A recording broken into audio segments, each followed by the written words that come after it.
Recently, the second edition of the biennial Pan India Coastal Defense Exercise Sea Vigil 21 has started. The inaugural edition of this exercise was conducted in January 2019 and it is billed as India's largest coastal defense drill. The 2021 exercise is being undertaken along the entire 7,516-kilometer coastline and exclusive economic zones of India. The United Nations Convention on the Law of the Sea or UN clause defines an exclusive economic zone as generally extending 200 nautical miles from shore within the coastal state has the right to explore and exploit and the responsibility to conserve and manage both living and non-living resources. This particular exercise involves all the 13 coastal states and union territories along with other maritime stakeholders including the fishing and coastal communities, and all of these 13 coastal states and union territories include Gujarat, Maharashtra, Goa, Karnataka, Kerala, Tamil Nadu, Andhra Pradesh, Odisha, West Bengal, Daman and Diu, Puducherry, Andaman Nicobar Islands which are there in the Bay of Bengal, and the Lakshadweep Islands which are there in the Arabian Sea. The assets of the Indian Navy, Coast Guard, Customs and other maritime agencies are all participating in the exercise. Indian Air Force, National Security Guard, Border Security Force, oil handling agencies and airports are also participating in this particular exercise. Now someone might ask you, sir, why is this particular drill being practiced of? This particular drill aims to check the efficacy of the measures initiated to plug gaps in the coastal security following the long back Mumbai terror attack after 2008. After Mumbai terror attack, all the India's coastal defense security has been changed, and every 2 years we will conduct this particular exercise, and this is considered to be the second edition of the exercise. Hello everyone and welcome back for another most important, informative and mind-blowing session of the defense updates provided by SSB Crack Exams. I'm Hemant and I'm very happy to provide you all the most important inputs. And before beginning, as I always introduce you that if in case you people are preparing for the upcoming defense examinations, I highly recommend each and every particular person of you to please download the SSB Crack Exams learning app from Google Play Store. You can even go through our website learn.ssbcrackexams.com and thereafter you can subscribe yourself to your favorite course. And the courses that we are providing include NDA, CDS, AFCAT, INET, Territorial Army, Indian Air Force, Airman Group X, Group Y, CAPF, Assistant Commandant's examination, also for the Military Nursing Service and Army Cadet College entrance examinations. So you can please subscribe yourself to your favorite course and start off with your preparation, wherein which you will be provided a lot of important series of lecture content, study material, sample practice questions, quizzes, exercises and mock tests that are all made taking into consideration the latest exam patterns. You can even follow us on all sort of social media platforms to keep yourself updated with the most important Indian and international defense inputs. Beginning off with the question of the day that I've asked on 11th of January 2021, and the question that I asked was this particular one: how many unified combatant commands work under the United States Department of Defense? I repeat the question: how many unified combatant commands work under the United States Department of Defense? Is it option A 7 or option B 9 or option C 11 or option D 13? Most of you are answering it in a very proper way, but those candidates who are answering it in a very detailed, good sort of content, people are giving it in a paragraph. Those people have also mentioned in the comment section about all of these list of these 11 commands. Those people are showing little bit extra interest, and for each and every particular person, from my heart, I feel very happy. Please continue with that because you people are going to be the future leaders. Make sure that your preparation is going very well and good. And yes, the correct answer is option C 11. And here are those most important unified combatant commands, and here I am giving you with their own seal of each and every particular command. The moment you see the seal, you will have to understand about what is that particular command about. Okay. So this is the seal of the African Command, US Africa Command. The command headquarters is in Germany. Okay, it is located in Kelly Barracks in Stuttgart in Germany. Then comes towards the Central Command or US CENTCOM. Its main headquarters is located at MacDill Air Force Base in Florida, United States, right? Going through another, on the third important command is about the European Command or US EUCOM, and its headquarters is again located in Germany itself in Stuttgart, but this one is located in the Patch Barracks. Okay, so you need to understand that Kelly Barracks is the main headquarters of the African Command and the Patch Barracks is the headquarters of the European Command. So two important commands are located in Germany itself.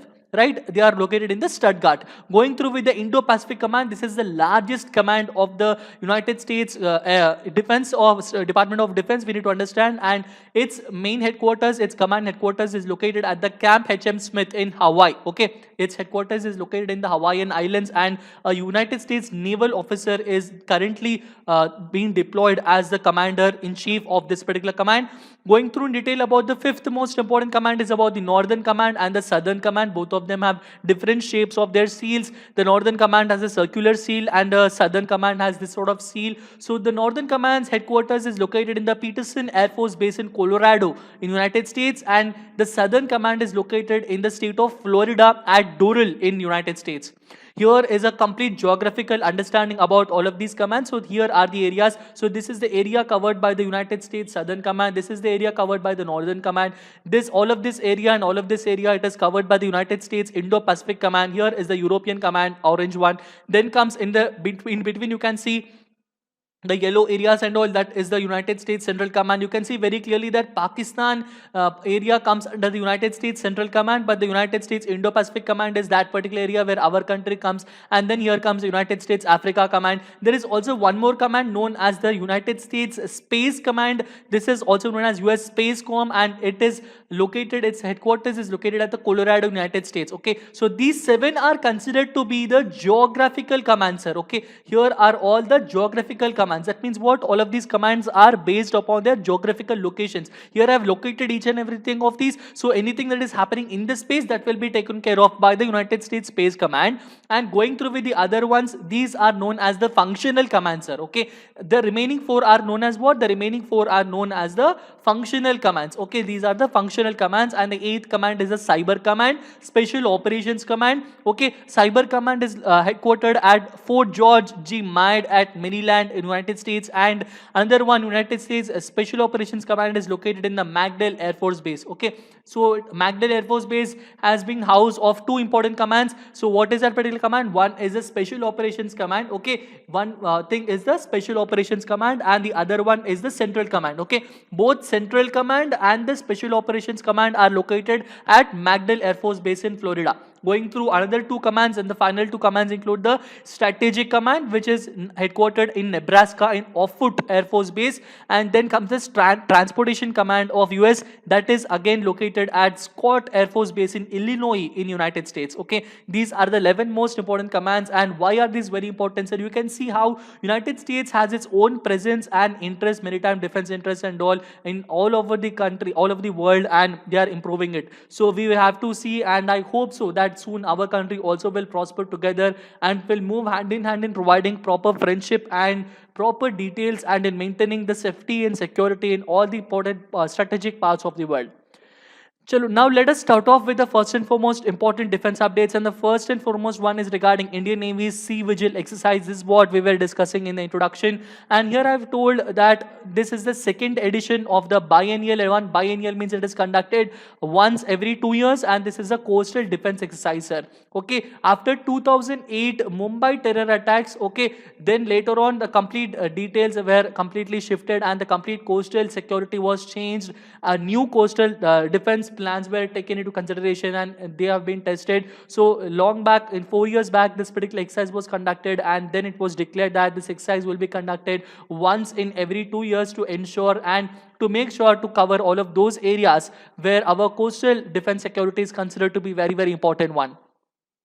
So as of now, today is the last day for this particular exercise. It started yesterday. That means it will be conducting from 12th to 13th of January 2021, only 2 days, and this particular exercise will be covered. You can see all of these dark blue areas that you can see. These are those areas where in which these exercise will be taken care of. Even they will be conducted in the Andaman Nicobar Islands, Andaman Sea also. So it will be taken care all along the 7,516 kilometer coastline and all the areas of the exclusive economic zones or EEZs of India, and they will involve all the 13 coastal states and union territories along with other maritime stakeholders including fishing and coastal communities, army, navy, air force, also the various other important agencies and important other ones are also participating in this. Okay, we need to understand that multiple initiatives were set forth including National Committee for Coastal and Maritime Security, creation of joint operation centers at Mumbai, Cochin, Vishakhapatnam and Port Blair, raising of Sagar Prahari Bal or SPB, installation of the Harbor Defense Surveillance System, setting up of National Command Control Communication Intelligence or NC3I network. All of these things were done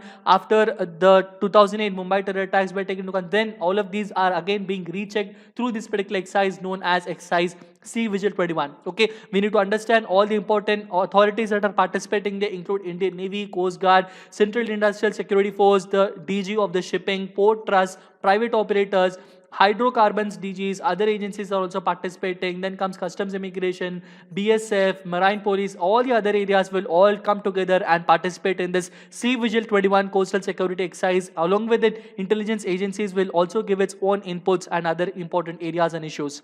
So that is it regarding this most important update. Now let us go on with the next most important news, and that is regarding a webinar on the Atal Tunnel has been inaugurated by Raksha Mantri recently, and this webinar was conducted very successfully.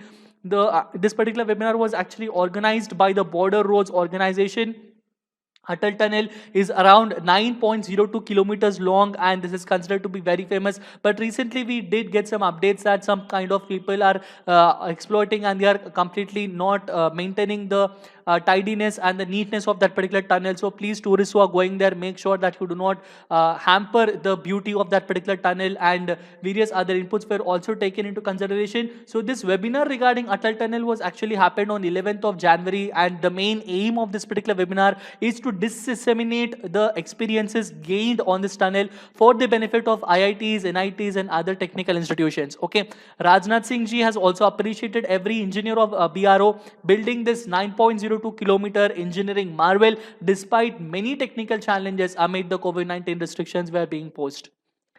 The next most important update that we need to check is regarding 91st K9 Vajra T gun has been flagged off. This is how it actually looks. So it was flagged off by the Gujarat Chief Minister Vijay Rupani, and this particular CM has flagged off this gun from L&T Defence's armor system. Okay, so these guns are manufactured by L&T at Hazira. We need to understand that Hazira L&T facility is also known. It has also got name and fame in maintaining and establishing a greenfield manufacturing cum integration cum testing facility armored systems complex. Okay, so all of these are located. Hazira is located at Surat, and it is also developing into a new refurbished defense systems manufacturing hub. Going through with K9 Vajra T, it is 155 mm 52 caliber tracked self-propelled howitzer. Okay, all of these are guns, howitzer guns. They are produced under the largest contract that is awarded to L&T Defense by the Ministry of Defense through the global competitive bidding.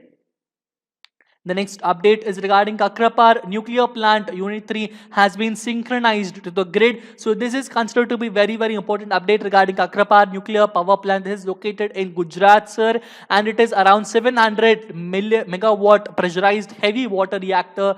PHWR was also synchronized along with this grid on 10th of January 2021. Synchronizing various nuclear reactors and PHWRs into the grid of the national grid, it is said to be very important because these are the powerhouses. They provide proper power amount of electricity and they provide proper amount of various heat sources to provide and completely provide proper amount of source for various other systems in our country to flourish. Okay, more than 15 other of these units will also now get into the grid in the coming up days. We need to understand that this is the first 700 megawatt PHWR and KPP3 at Kakrapar. They have achieved the criticality. That means they have controlled self-sustaining nuclear fission chain reaction for the first time on 22nd of July 2020. Okay, so Kakrapar also has two PHWRs. Each of it is around 220 MW, and the fourth nuclear power reactor of 700 MW is also coming up very soon. And it is very good update because our country is not only growing and making up the nuclear weapons, because our country is also started becoming that country wherein which we are building a lot of important nuclear electricity power providing reactors and all. right? Going through with the next update is regarding India considering the lease options to upgrade the army. This is regarding the change of various plans regarding the defense acquisition program, and it described leasing as the follows. It has meant to own and function an army asset without properly owning the asset. Okay, that means you can use this particular asset as if it is we can happily use this asset as if how the owner use it, but it is very clear that this asset is not for our, and we need to also understand that this is a helpful method to substitute enormous preliminary capital outlays with periodical rental funds. Consultants see all of these new lease options that are being released by the DAPP. We need to understand they see this particular alteration in coverage as a short-term measure to plug gaps in the area's forces. Okay, while powering up and providing options for leasing, it clearly indicates about how India's defense security and manufacturing is going to increase at a very faster and at a very, very good pace. The next most important update is regarding India thinking to boost military assistance to Afghanistan. Very recently, the India in the United Nations Security Council has become the non-permanent member of UNSC, and it is also heading three most important sanction committees. The Taliban sanction committee is also being headed by India. And going through with that, we need to understand that India's talks are very crucial considering the Afghanistan's peace relationships.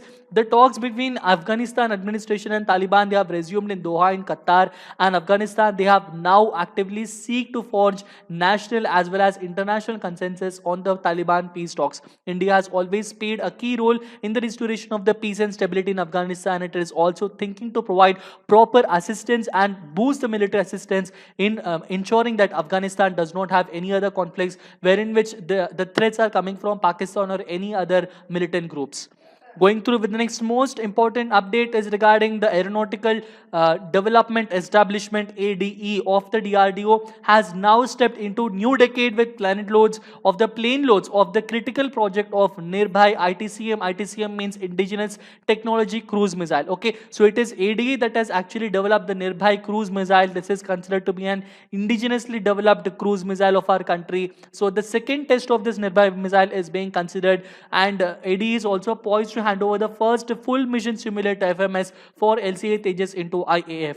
We need to go through in detail about what are the details regarding the Nirbhai ITCM. This Nirbhai is actually a missile. This can be launched from multiple platforms, and they all carry conventional and nuclear warheads too. Okay, so this is a two-stage missile, sir, and it is propelled by and powered by a solid rocket motor booster, and it can carry warheads of up to 300 kilograms, and the speed is around 0.6 to 0.7 Mach. Okay, so this is a subsonic cruise missile, and it is also having an operational range of 1,000 kilometers. Okay, that means it is a long range cruise missile, and this is also an Indian version of the American Tomahawk missile. Going through with the next most important update is regarding India indigenously developing the landing gear systems for the unmanned aerial vehicles. Who is actually developing these landing gear systems for UAVs? It is actually the Combat Vehicles Research and Development Establishment, or CVRDE. Okay, CVRDE is actually developing indigenously these landing gear systems, and all of these are recently handed over towards the Indian Navy. Around 1-ton landing gear system were also manufactured towards the Swift UAV. These are also being considered under the center's Atmanirbhar Bharat program. So manufacturing these landing gears is going on as of now. Very soon we are also hoping to manufacture world-class unmanned aerial vehicles too very soon. Going through, this is the final update that I want to give you. The first look of the Xi'an H-20 stealth bomber has been shown up by the Chinese defense agencies. The Chinese People's Liberation Army Air Force has offered a sneak peek at its next generation Xi'an H-20 stealth bomber. It actually looks in this particular way. So these, as far as their updates are concerned, they are set to carry around 10 tons of munitions, and they have a maximum unrefueled range of around 5,000 miles. Okay, they are also set to enable the bomber to have substantially greater reach than any variant of H-6 bomber, and especially if this new bomber is armed with long-range land attack cruise missiles. Okay, so this is regarding the new update of the H-20 stealth bomber of the Chinese People's Liberation Army Air Force. That is it regarding all of these most important updates. Now let us go through with and have a very quick review of the topics we have gone through by going through some of the most important questions. And the first and foremost question is, second edition of Sea Vigil 21 exercise is being coordinated by whom? It is being coordinated by option A, Indian Navy. Okay, all the others are all the participants, sir. Going through with the next question is, what is the length of the Atal Tunnel? The length of Atal Tunnel is 9.02 kilometers.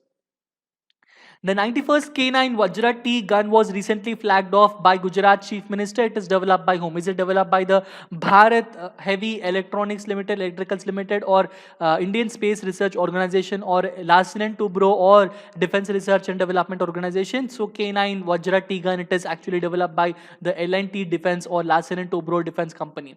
Going through with the next question is, Kakrapar nuclear power plant was recently synchronized to the grid. It is situated in which state? Okay, Kakrapar nuclear power plant is situated in Gujarat. Okay, going through the next question is, India could boost military assistance to which country as far as the recent inputs are concerned? Is it Afghanistan or Iran or Nepal or Iraq? The correct answer is option A, Afghanistan. And the next question, which organization is developing indigenous landing gear systems for unmanned aerial vehicles? Is it L&T or DRDO or CVRDE or Tata Group? The correct answer for that particular one is option C, the Combat Vehicles Research and Development Establishment, or CVRDE. The next question is, Xi'an H-20 stealth bomber belongs to which country? Does it belong to USA, China, Japan, or Russia? It belongs to option B, China. That is it regarding all of these important questions. Now let us go through with the question of the day. And the question of the day for today is, which missile guidance system uses only the angular coordinates between the missile and the target to ensure the collision? I repeat the question, which missile guidance system uses only the angular coordinates between the missile and the target to ensure the collision? Is it option A, active homing radar system, or option B, passive homing radar system, or option C, command to line of sight guidance system, or option D, propulsion navigation guidance system? I repeat the options. Is it active homing radar system, or passive homing radar system, or command to line of sight guidance system, or propulsion navigation guidance system? The answer for this particular question and the details regarding these navigational system and the other important guidance systems and all, I will be giving you in the next session. Until then, stay tuned to SSB Crack Exams. Subscribe to this channel. Download the Android app from Google Play Store. Always stay safe, stay healthy, keep smiling, be confident, eat healthy food. Jai Hind.